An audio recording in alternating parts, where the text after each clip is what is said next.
name, it is not just a label. When we are talking about the Word of God, a name it is not just a label. It is not merely a way to hold someone. Amen? Kasi in Hebrew, ito po ay ginamitan po ng salitang Shem. Amen? So, ang ibig sabihin ng Shem or name in English, it carries identity, reputation, authority, and destiny. Kapag sinabing destiny sa Bible, mga kapatid, it is not talking about the fate or F-A-T-E. Diba? Hindi po yun yung destiny kapag maririnig niyo po mamaya. Okay? But in Hebrew, it is called Yihud. Lahat na yung magsabang Yihud. So it implies calling, mission, purpose, or designation. So, mga kapatid, think about it. Yung mga pangalan ba na nababasa natin sa Bible, is it random? Is it random? No, di ba? To be given a name meant to be given purpose, mission, amen, and divine calling pagkadating sa Panginoon. So when God names something, hindi niya lang ito dinidistinguish. Amen? He imparts the purpose and identity. So remember, if we're going back from the book of Genesis, amen, chapter 1, when God created light, He called it what? He called it what? He called it day. And darkness, He called it night. Siyempre may day, may night. So He didn't just label it, but He gave order.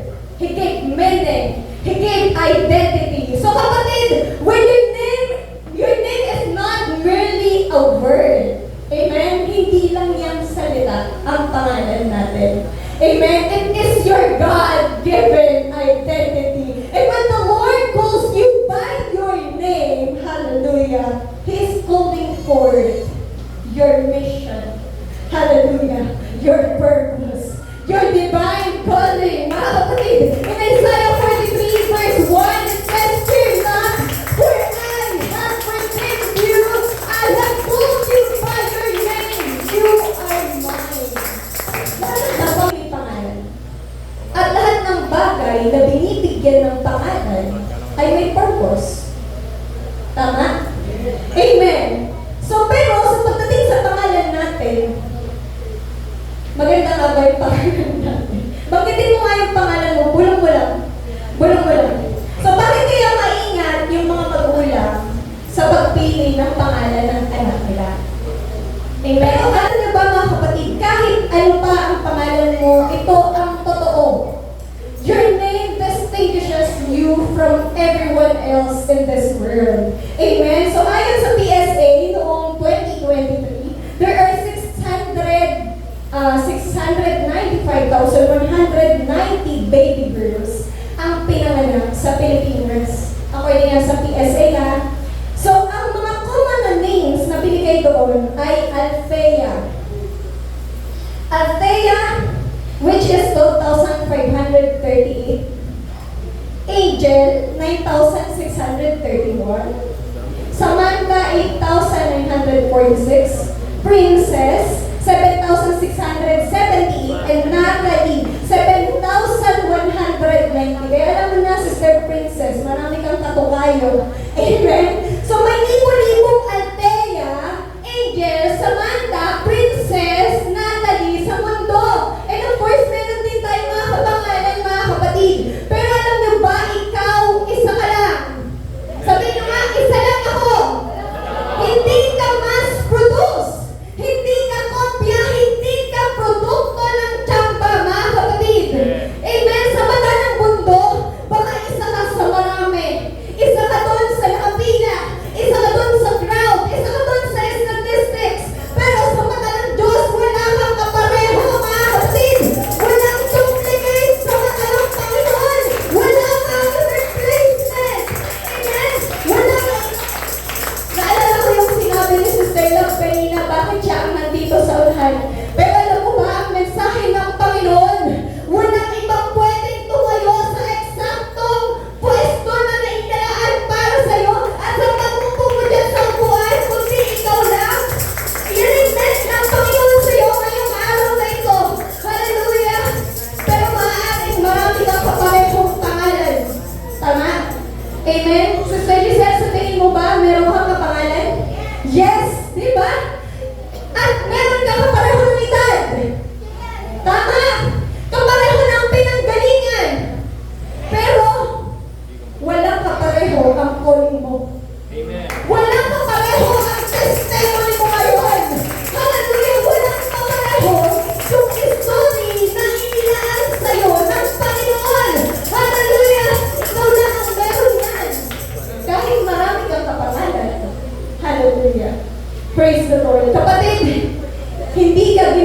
Diyos bilang extra. Sabihin mo yan sa sarili mo, hindi ka side character sa kanyang plano, hindi ka lang backup plan, mga kapatid. Nilalang ka niya na may intention siya para sa'yo. Hinalma ka niya na meron siyang layunin sa'yo. Tinawag ka niya sa pangalan. Meron ka dahil ikaw lang ang kayang tumugol sa kung ano ang task niya para sa'yo. Amen. Hallelujah. Kaya huwag mong ikukumpara yung sarili mo sa ibang tao. Huwag mong maliitin yung buhay mo, mga kapatid. Huwag mong sabihin na may mas pa kaysa sa'yo. Amen? Dahil sa mata ng Diyos, mga kapatid, ikaw yung pinili sa lugar na yan. Hallelujah! Ikaw yung tinawag para sa mga panahon ito at ikaw lang ang may kaya magdala ng glory. Alam niyo bakit? Kasi all of us have different ministries, right? All of us have different talents. Yung talent na meron ako, yung ministry na meron ako, mga kapatid, ay kaiba kay Brother Lester. Hindi kami magpapantay. Kumbaga, sa mata ng Diyos, pantay tayong lahat. Pero sa amin, I mean, lahat tayo, kumbaga kahit mag-asawa kami ni Brother Lester, magkaiba kami ng ministry. Magkaiba kami ng ability. Amen? To do things for the glory of God. Pero alam niyo ba, kahit magkakaiba tayo, ang sabi, ang ministry daw ay hindi dapat kompetensya. Ministry should not be the reason for competition or compete. But it is to complete each other. Amen? Dahil tayo ang katawan ng Panginoon. Amen? Hallelujah! Praise the Lord! So kapatid, your name is not an accident. Pinahinantulutan ito ng Diyos dahil yung pangalan mo may bit-bit na purpose. Amen? Hallelujah! Kaya mahalin mo yung pangalang meron ka. Hallelujah! Kung ano man ang pangalan mo, gaano man yan kaganda, syempre maganda yan. Amen. Walang pangit na pangalan, mga kapatid. Inalaw yan ng Panginoon sa atin. Amen. Hallelujah. And in the scripture, mga kapatid, every name carries meaning. Amen. Hallelujah. And often, a new name signals a new identity. So, for example, let's have Abram. Ano ang naging pangalan niyang paribago? From Abram to Abraham or Abraham. In Genesis chapter 17 verse 4, it says, "My covenant is with you, and you will be the father of many nations." So si Abram, it means exalted father. So became Abraham, father of multitudes, father of many nations. At nakapaloob dun sa pangalan na yun, yung pangako ng Panginoon para sa bayan ng Israel. Tama? Na pararamihin niya ang bayan o yung lahi ni Abraham. Which is nag-carries yun dun sa kanyang pangalan. Let's have second one. We have Jacob. Ano ang naging pangalang panibago ni Jacob? Israel. Amen. Lahat kayo magsabing Israel. Ayan. So in Genesis chapter 32 verse 28, it says, "Your name will no longer be Jacob, but Israel, because you have struggled with God and with humans and have overcome." Hallelujah. So ano ba yung meaning ng pangalang Jacob? It means supplanter. Everyone say supplanter. It is someone or something that takes place of another, often by force, trickery, or scheming. And we know the life of Jacob, paano niya nakuha ang pagkapanganay, right? It is scheming. It is trick. Masyadong matalino si Jacob, mga kapatid, para maisahan si Esau. And right after, he bought the birthright, amen, from his brother Esau. Amen. At ano pong nangyari? Afterward, siya naman ay nagpanggap sa kanyang tatay to get the blessing para sa mga Amen? So, ang pangalan ni Jacob, hindi siya maganda. Kung pangalan niya ang gagamitin, siguro sabi ng Diyos, hindi ito ang pwedeng pangalan para sa iyo. Pero alam niyo ba, ang meron si Jacob, he is determined. Determinado siya. Ma-receive ang blessing ng Diyos. Dahil yung time na yun, ipapatayin siya ng kapatid niyang si Esau. Amen? Siya ay tumakbo. At alam niyo ba yung parang pabalik pa lang siya. Amen? Nakita niya ang angel of the Lord. Hallelujah. At nakipag-struggle siya with God. Hallelujah. At siya ay pinagbigyan. Kumbaga, hindi ako aalis dito, Panginoon, hanggang wala ang blessing mo. Ayan ang sabi niya, mga kapatid. But then God gave him the name Israel. Amen? From being supplanter, mga kapatid, to being his struggle with God and overcome. Hallelujah. At yung purpose ng Panginoon, the new covenant to him, yung transformed character niya, yung role niya as the patriarch of the Israelite nation, ay binigay ng Panginoon. Amen? So we have the third one in the Bible, si Saul became Paul. Pero itong si Saul ay hindi kagaya nung nauna nating mga tao sa Bible na binanggit. Hindi siya yung legally change ng name like ni Abraham to Abraham kasi existing na ang kanyang pangalan. Amen? So, pero, ano nga ba ang ano dito? Sabi dito sa Acts chapter 13 verse 9, it says, but Saul, or Saul, who was also called Paul, filled with the Holy Spirit. Alam niyo ba na may counterpart yung kanyang name talaga in Roman? Just like pagka sa Greek, diba? Sa Greek mythology, we have Zeus. Ano ang kanyang Roman counterpart? We have Jupiter. Diba? Si Ares. Ano ang kanyang counterpart? Sa Roman, we have Mars. So, and then Aphrodite as Venus. Athena, Minerva. So yung mga yan, diba, may counterpart talaga. Kaya kay Saul, si Saul, ang pangalan niya ay Hebrew. Amen? At kilala siya bilang persecutor ng mga Kristiyano. Hinahabol niya yung mga Kristiyano, yung mga nananampalataya sa Diyos until he was filled with the Holy Spirit. Hallelujah. Ginamit niya ang pangalang Paul. Amen. Dahil ang purpose para maabot niya ang hindi mga Hudyo.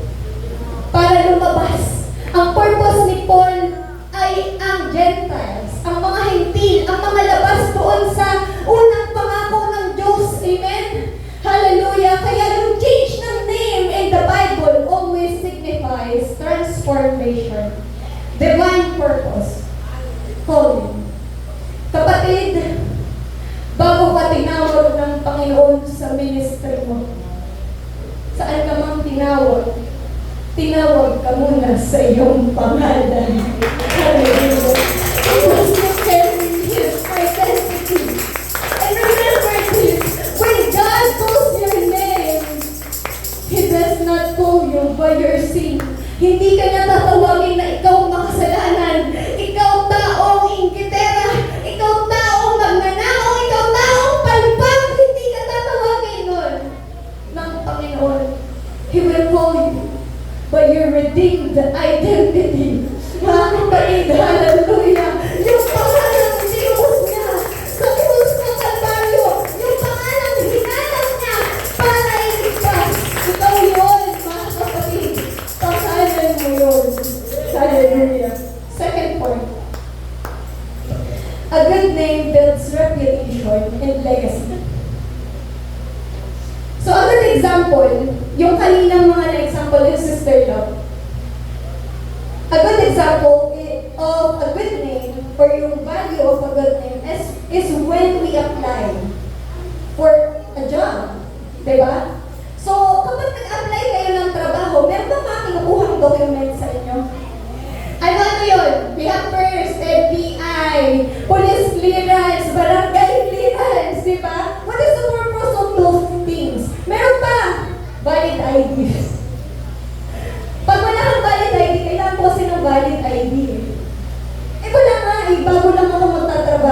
Hindi po kailangan po ng valid ID. Philippines. Amen? So, yan, more valid IDs. Bakit kailangan? Para yung ating character, it is proven. Amen? Yung credibility natin, yung integrity natin sa community. It is the same way as Proverbs 22, chapter verse 1 reminds us that a good name is rather to be chosen than great riches. So bakit? Kasi, di ba, kung paano natin inaalagaan dito yung pangalan natin, syempre, of course, kaya na tayo nagtatrabaho para mabuhay.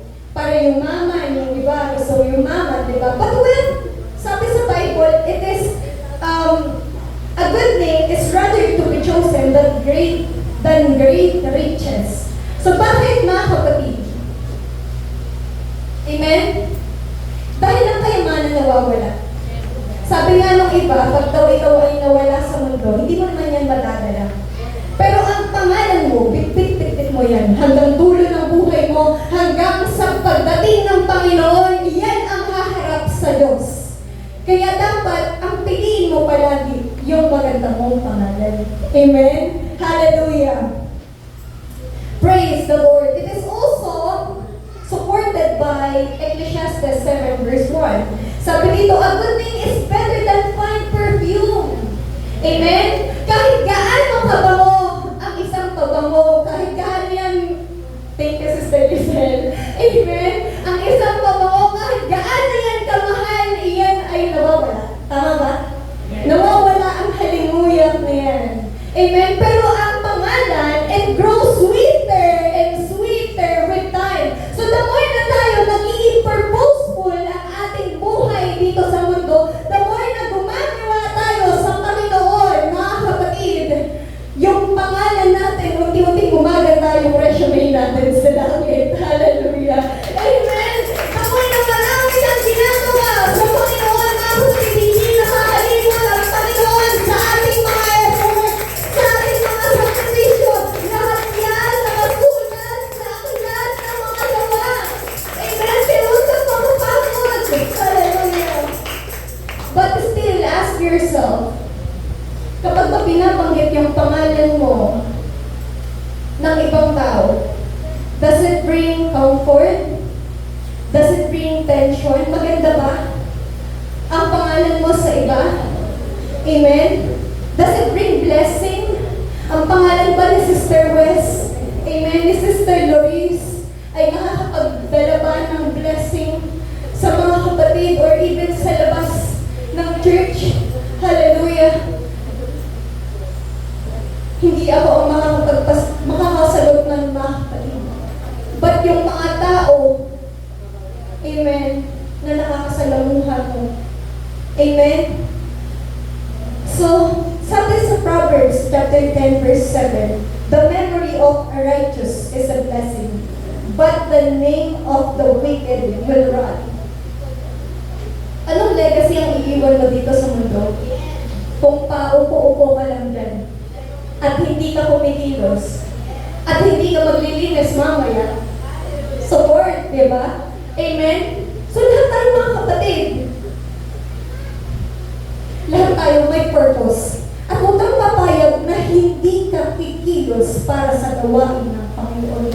Kahit gaano pa ang edad mo, mga kapatid, once you understand the Word of God and your purpose, His purpose in your life, mga kapatid, huwag kang magiging base sa tawag ng Panginoon sa pangalan mo at sa purpose mo, mga kapatid. So build your name with integrity.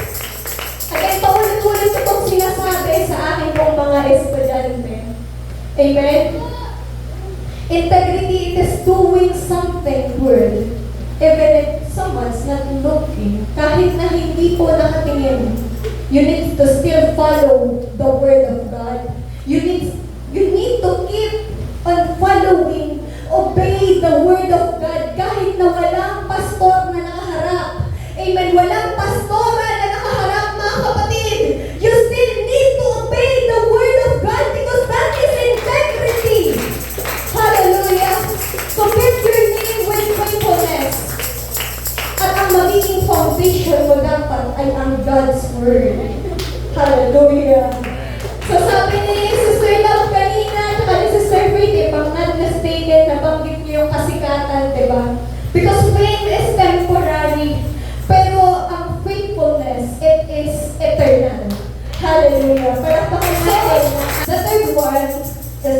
eternal word of your name. Amen? Yung eternal word. Kapag sinabing eternal, walang katapusan. Amen? Yung word ng pangalan natin. Isipin mo, mga kapatid, hindi mo kailangan ng approval ng mundo. Kung approve na approve ka na sa langit. Kung kilala ka na sa langit, mga kapatid, sabi sa Luke chapter 10 verse 20, it says, rejoice that your names are written in heaven. Hallelujah! Praise the Lord. Kaya kahit sabihin ng lipunan na ikaw ay palpak, kahit natawagin kang wasak, o kahit mali yung nakalaan mo, mga kapatid, importante pa rin ang pangalan mo sa harap ng Panginoon. Pagdating sa Panginoon, hindi niya nakikita, mga kapatid, yung mga pagkukulang mo. Hindi niya nakikita yung mga pagkakamali mo. Alam mo ba kung ano nakikita niya? Yung potential mo. Yung purpose mo. Yung revealed identity mo, mga kapatid. Hallelujah! Kahit sa tingin ng mundo, hindi tayo karapat-dapat. Amen? At alam niyo ba, hindi lang minsan ang mundo na nagsasabing hindi tayo karapat-dapat.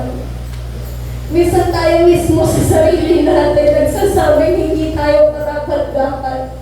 Mga kapatid, the Lord, marungis ako, makasalanan ako, marami akong bahid ng kasalanan, hindi ako karapat-dapat sa mga biyayang nare-receive ko sa'yo. Diba? Tayo mismo sa sarili natin. Sinasabi natin yan, mga kapatid. Hallelujah. Hindi tayo karapat-dapat sa kabutihan ng Panginoon. Pero kahit nadumisan yung pangalan mo dahil sa kasalanan, binabago at nire-restore tayo ng ating Panginoon. Hallelujah sa pangalan ni Jesus. Praise the Lord. So when the world told you failure, Jesus told you favor. You are favored, kapatid. When they labeled you broken, Jesus called you beloved. And when your past define you, kumbaga lahat tayo, meron tayong mga past na hindi maganda. At minsan, feeling mo na de-define ka because of your past. Amen. But Jesus gave you a new name. At alam niyo ba ang pangalan na yun? Child of God. Hallelujah. So once you have faith in God, repented, mga kapatid, baptized in the name of Jesus, receive the Holy Ghost, you are God. You have God's identity. May sendungan ng Diyos na hindi na mababawi ng sarili mo tayo, mga kapatid. And you know, think about real people, both in scripture and in life. So we have first si David. David was a shepherd boy. He was overlooked, mga kapatid, by everyone. Talagang nakatingin sa kanya ang maraming tao and even us. Kung susundan natin yung buhay niya from the beginning of his life, amen, hanggang dulo, talagang nagtapat siya sa Panginoon and he even committed a sin before the Lord. Yet, anong ginawa pa rin sa kanya ng Panginoon? He still called him a man after his own heart.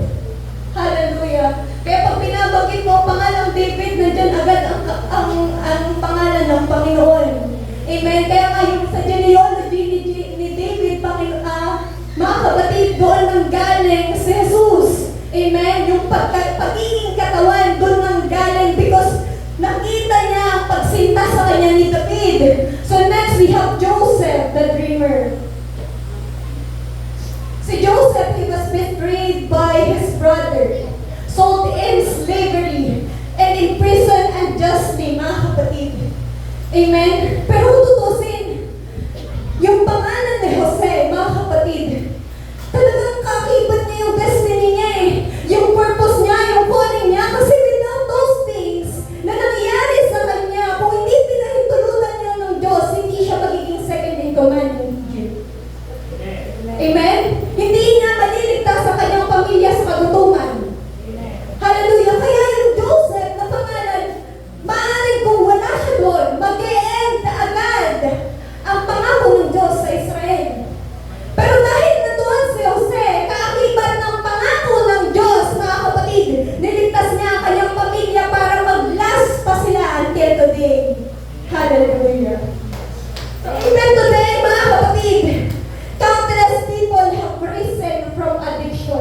Amen. Scandal, premarital intimacy, depression, anxiety. Marami nang pinanalo ang Panginoon, mga kapatid. Marami ng buhay ang binago ng Diyos. Yung mga may broken relationships, deep regrets, financial struggle, mga kapatid. At yung mga pagkakamaling masakit alalahanin. Di ba minsan meron talaga tayong ganun na part na halos ayaw mo nang balikan. Kasi, pero mga kapatid, you need to embrace your past. Kasi hindi ka mapupunta dito ngayon kung wala ang past mo. Hallelujah! You need to embrace those things that happened to you, mga kapatid. Mahalin mo kung sino ka kasi hindi mo makikita ang pagbabago ng Diyos sa buhay mo. Kung wala ang past. Amen? Hallelujah! Praise the Lord. Marami sa atin dati, mga kapatid, yung pakiramdam. Wala na. Sira na yung pangalan ko. Wala nang future para sa akin. Pero sirang-sira na yung buhay ko, Panginoon. Tapos pag lumabas ka ng bahay, puno ng husga ang mga kapitbahay sa'yo. Maraming nakabantay, maraming marites. Ang nagsasabi, hoy, pasin-pasin pa ka naman. Pero ganyan ang buhay mo. Bakit yun nangyari? That is part of you. Amen? Pero alam niyo ba na doon mismo sa pinakamababa nating punto, sinasalubong tayo ng Panginoon. Hallelujah. Hallelujah. Hallelujah. Inanalayan tayo sa kahinaan at dahan-dahang ibinabalik yung dignidad na wala sa atin. Kaya huwag kang matatakot, magpatuloy ka lang. Kung ano ang sinisira ng tao sa pangalan mo, ibabalik yan ng Panginoon. Muli kang itataas ng Diyos, mga kapatid. So this story reminds us na walang pangalang sobrang bungis na hindi kayang linisin ng Diyos. Hallelujah. At walang past na hindi niya kayang tubusin. Sabi sa Revelation chapter 3 verse 5, the one who is victorious, I will not blot out their names from the book of life, but will acknowledge their name before my Father and His angels. So do you understand, mga kapatid, anong ibig sabihin yun? That everyone else may forget your name. God remembers your name. And even if the world doubts you, mga kapatid, Jesus will still be your witness. And even if hell tries to accuse you, sabihin man ng mundo, hindi ka karapat-dapat sa Panginoon na manusin ka na hindi ka sasapat sa kabutihan niya. Your name is eternally secure in Christ. Hallelujah.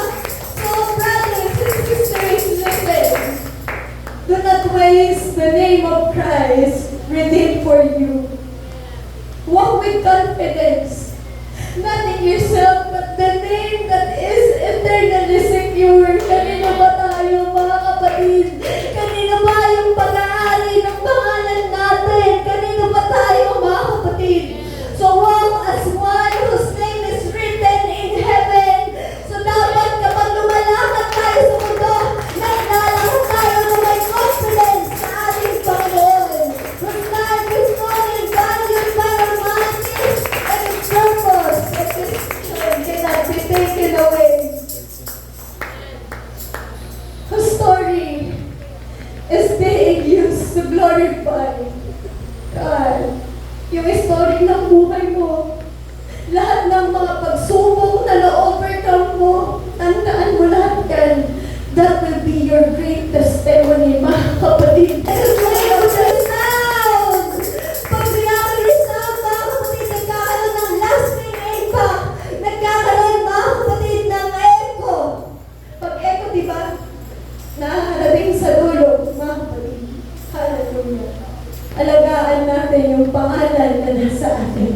Praise the Lord. And last point, we have the name above every name. Hallelujah. The name above every name. And His name is Jesus Christ. Sabi sa Philippians chapter 2, verse 9 to 10. Therefore, God exalted Him in the highest place and gave Him the name that is above every name. In Acts chapter 4, verse 12 reminds us, neither is there salvation in any other, for there is none other name under heaven given among men whereby we must be saved. Kung ang pangalan ng mga kapatid sa atin, mapatawarin tayo sa ating mga kasalanan, yung pagkakaling tayo sa ating karamdaman, mga kapatid, yung itatransform tayo into someone that will be useful for the glory of God. Hallelujah. Like the name of Jesus. Kaya kung minsan mga kapatid, makakaramdam tayo ng pagod. Makakaramdam tayo ng ng pagod sa paglilingkod, mga kapatid. Minsan iisipin mo, nandito pa ba ako, Lord? Nagagawa ko pa ba yung mission ko para sa'yo? Amen? Pero sabi ng Panginoon in Matthew chapter 11 verse 28, come unto me, all ye that labor and are heavy laden, and I will give you rest. Kaya nga itong Sunday, mga kapatid, ibinigay ito ng Diyos sa atin. Dahil hindi lahat ng tao dito ay tunay. Kaya tayo nandito dahil mahina tayo. At kailangan natin ang kalakasan ng Diyos, mga kapatid. Hallelujah! Na kapag may tawag tayo, let us declare His name. Kapag nagpupunod tayo, kapag nagkakasala tayo, remember this. In the name of Jesus, there is forgiveness and restoration. Sabi sa 1 John chapter 1 verse 7, the blood of Jesus Christ, His Son, cleanses us from all sin. Hallelujah, mga kapatid. At kapag hindi ka pa bautismado, pag tinanggap mo yung Panginoon sa buhay mo, you did not merely receive His title. Alam mo ba ang nare-receive mo? Kapag tinanggap mo ang Panginoon sa mga oras na ito, His identity. Amen. You do